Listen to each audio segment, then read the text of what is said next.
Hello, this is Damien from Cloud Technology Experts. In this video, the primary objective is to help you know how to connect to an EC2 instance using PuTTY on Windows laptop.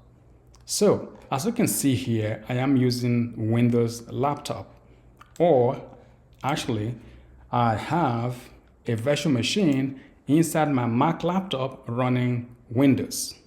So, I'm going to show you first of all, how to create an EC2 instance and then connect to it using PuTTY. The reason I'm going to create another EC2 instance is because the key that I used in the previous Linux instance video is inside my Mac laptop. Alternatively, if I don't want to create another server, I can copy the key over to my Windows laptop, but I don't want to copy the key over, and because of that, I'm going to create a new EC2 instance with a new key, and then I will use PuTTY to connect to it. All right, so let's get going. So again, I'm going to be inside Windows. As you can see, this is a Windows laptop, and I have my Microsoft Edge browser, and I'm already in AWS. So I'm going to create another key pair so that I can have that one inside this laptop. So I'm going to click on Launch Instance. In this case, I'm going to call it VM2. I'm going to select the same Amazon Linux, so I'm not going to make that change. Then when it comes to instance type, I'm going to leave everything as default. Then when it comes to key pair, I'm going to create a new one so I can have it inside my Windows virtual machine. So click on Create Key Pair, and I'm just going to call it Key 1 Windows, just to make it easy to remember. All right, so look at the options here, .pem, .ppk. I want to use .pem, which means I need to convert it to .ppk. If you notice here, it said .ppk is for use with PuTTY. So anytime you're using PuTTY, the key must have extension ppk. So again, if I want, I can just create that right now to make my life easy. But I want to create a .pem, and I'm going to convert it to .ppk so you know how to do that. So I'm going to do create key pair. And once I do that, look again, my key has been downloaded to my Windows folder right here. Okay? It says show folder. If I click on that show folder, it's right here in my downloads. So that is the key I need. All right? So let's go back to create the EC2 instance. Now the key has been attached, and I'm now going to change the network settings. Network settings the same. Then the SSH security key is opened, and every other thing is the same. So just launch it. Or it has to be the default VPC.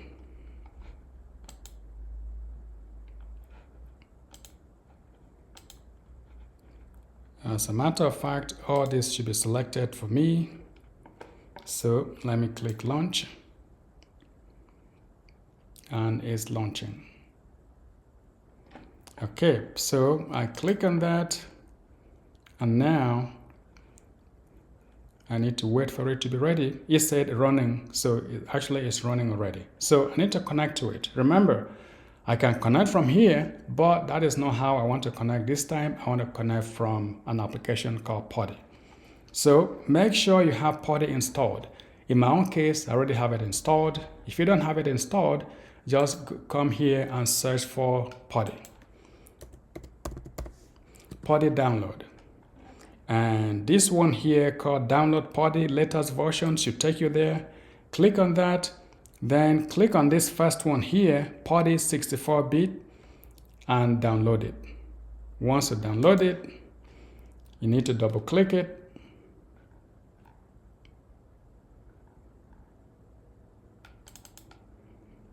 And install it.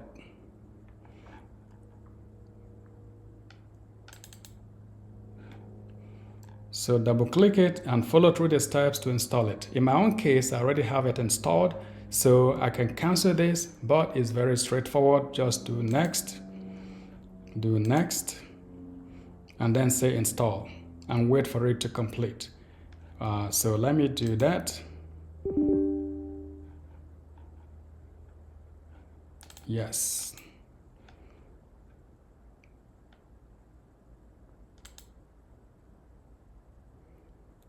Okay, so basically I've installed PuTTY, even though I had it before, but I did it now to show you how to do it.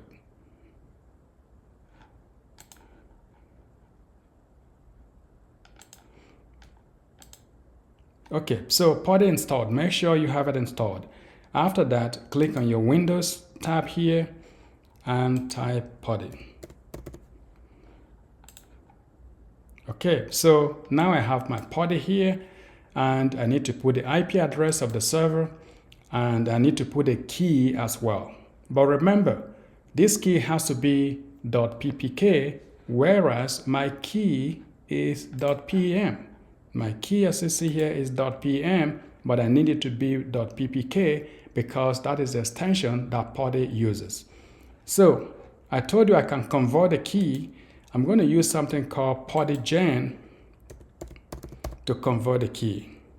So this is a tool here. Click on it, PuTTYgen. And then once it's load, click on load. And then find your key. In my own case, it's going to be in download section. And I'm going to select here all files. So I select my .pem and I open it. And it said it has successfully imported a key. After that, just say save private key. It said, do you want to save this? Yes. And I can give it the same name, key 1 Windows. But the name doesn't really matter. But I want to call it the same name. Make sure it's called like that. At the bottom here, it has to have .ppk, which is the default. Or you can do all files and then put a .ppk up. But this is good. So just click save. All right. Now we'll save it. Now just exit PuTTYgen. Now I have my key there, key 1, and the extension, the type is ppk. The original key is still here. I haven't touched it. So now I have two keys. This is going to be used for PuTTY, and this will be used for any other thing that is not PuTTY. Okay, very good. So now that I have my key, let me now go and connect to my EC2 instance. So I need the IP address. So you come here to your EC2 instance. If you want, you can click instances. And the one we're trying to connect to right now is this one here. And the IP is right here. So click on that, come to PuTTY, paste the key here, and that is the name of the IP address that you need. Okay, so after that, you want to come down here to SSH, click on SSH, click on the plus sign here, click on auth, okay, authentication, click on auth, and in the auth, okay, expand the auth, go to credentials, and then where it says private key file, browse for it. Okay, so browse and come to where the key was stored, which is inside the download section. I see my key there, key 1 Windows. I open it, I say open, and I will say accept.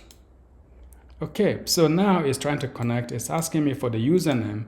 Remember, the username is EC2-user. Enter EC2-user. And now I'm inside my server. Look at that. So that is my server. Again, I can say touch file 2 to create a key here. And I can see the key is there, or a file is there. Log on to AWS, go to EC2 instance, create an EC2 instance, log on to the instance, install applications. We're not going to install applications in this video, but in other videos, I'm going to show you how to install applications. And then when you finish, don't forget to delete your EC2 instance. So far, I've shown you how to create a how to create a Linux EC2 instance and how to connect to it from the web browser and from your PuTTY. I hope that is helpful, and I hope to see you in the next video.